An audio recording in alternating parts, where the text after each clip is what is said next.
Hey guys, welcome out to the range. Today I want to answer a question that was asked by one of my viewers on, I can't remember if it was Instagram or YouTube. The question was, can I run a PDW of this type without a red dot?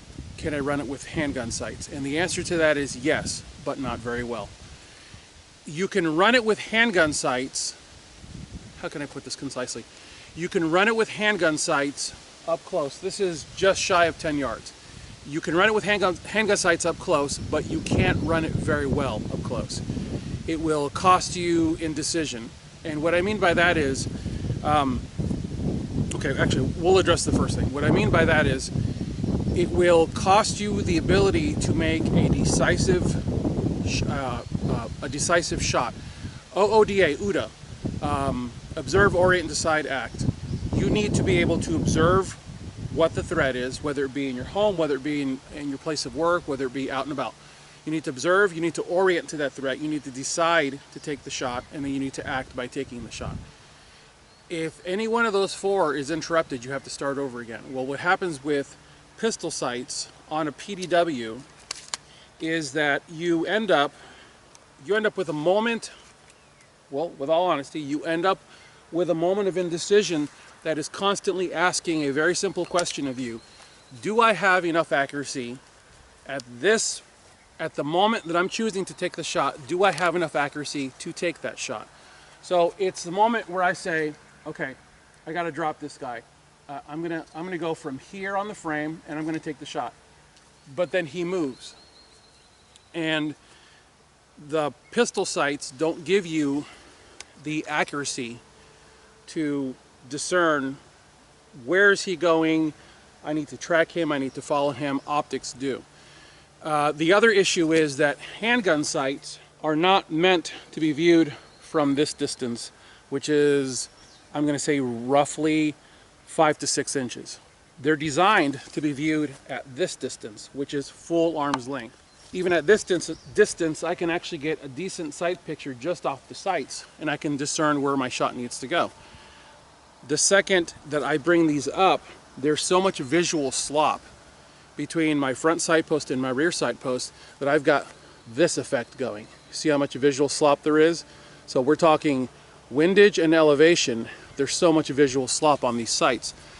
And the further you go, all of a sudden now you can really discern the index finger, the front sight post, inside of the rear sight post, because you've moved further away from those sights. Guys, you're going to end up missing so much accuracy by not having a red dot on your PDW. And the beauty of it is now, in 2020, we are living in an age where you can flat out buy slides that are good to go, RMR ready. And yes, RMRs are expensive. There are a lot of other options out there now that are very viable. Pick one, go with it. The only ones I know are RMR. Don't bother asking me about anything else. All I know is RMR. It's all I've ever used.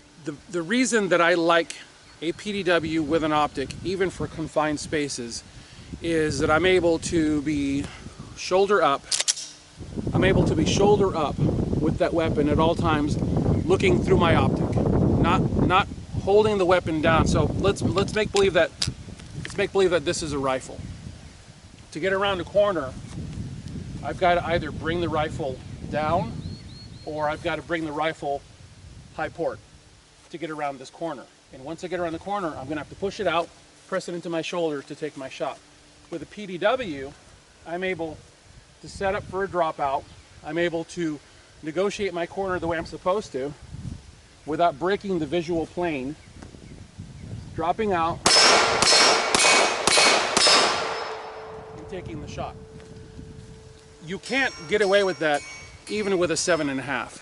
Trust me, I know, because 7.5 is bread and butter for me. It's what I do. I'm really good with the 7.5-inch carbines, and I can't work a corner that tight.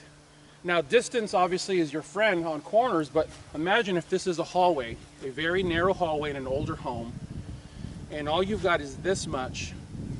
And it's one of those deals where you enter from the living room down a little small hallway, and then it goes that way to the bedrooms and that way to the bedrooms.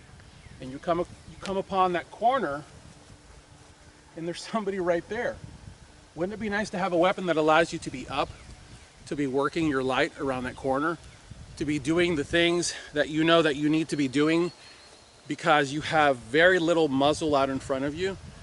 That's why this setup means a lot to me, and that's why the Optic is so necessary, because it immediately allows me to be looking down the hallway at the potential area of a threat, instead of trying to visually align rear sight and front sight. I know that some of you that are asking are just asking for the knowledge, and some of you that are asking based on the manner in which you're asking are asking because you're trying to hear someone say, yeah, you'll be okay with just pistol sights. Guys, seriously, you won't be okay with just pistol sights.